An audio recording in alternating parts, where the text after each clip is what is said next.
Мен Қожабаева Айгерім Маяковский атындағы номер 32 орта мектептің 9 А сынып оқушысы. Табиғатты аяла экологиялық байқауына дайындаған жобамның тақырыбы Қайнар ауылының экологиялық жағдайы. Қайнар ауылының тарихына тоқтала кетсек.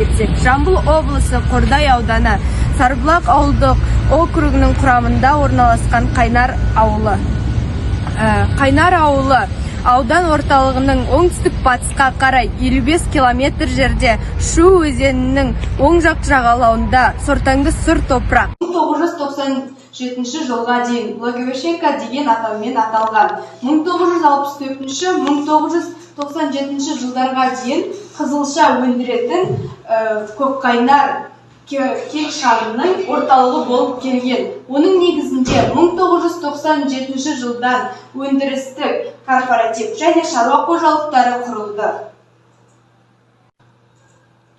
Ауылдың инфрақұрылымы өздеріңіз көріп тұрғандай, біздің ауылымызда орта мектеп, мәдениет, емхана, кітапхана, балабақша және де халықтың тұрмыс тіршілігін қамтамасыз ететін дүкендер бар.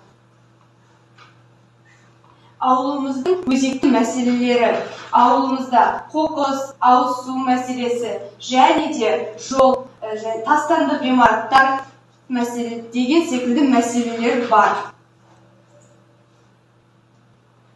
Ауыл шетіне қарай жылжитын болсаңыз, ауыл шетінде осындай қоқыстарды байқайсыз.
Ауыл шетіне жылжитын болсаңыз, осындай көптеген қоқыстарды байқайсыз.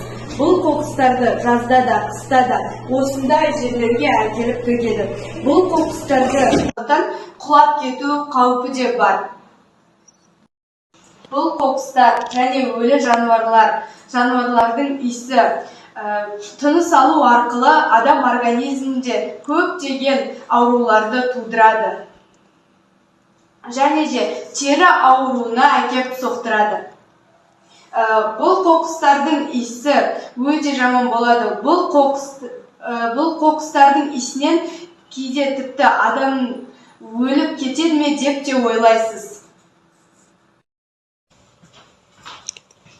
Осы мәселелерді шешу жолында өз ұсыныстарымды ұсынсам, әкімшілік назарда ұстап қадағалап отыру, арнайы аймақтан тыс жерге қоқыс төгуге тыйым салу, қоқыс төгілген жағдайда қомақты айыппұл талап ету, қоқыстарды саралап қайта өңдеуге жіберу, жақын арада ауыз су және жол мәселелерінің шешуі табылады деген ойымыз бар.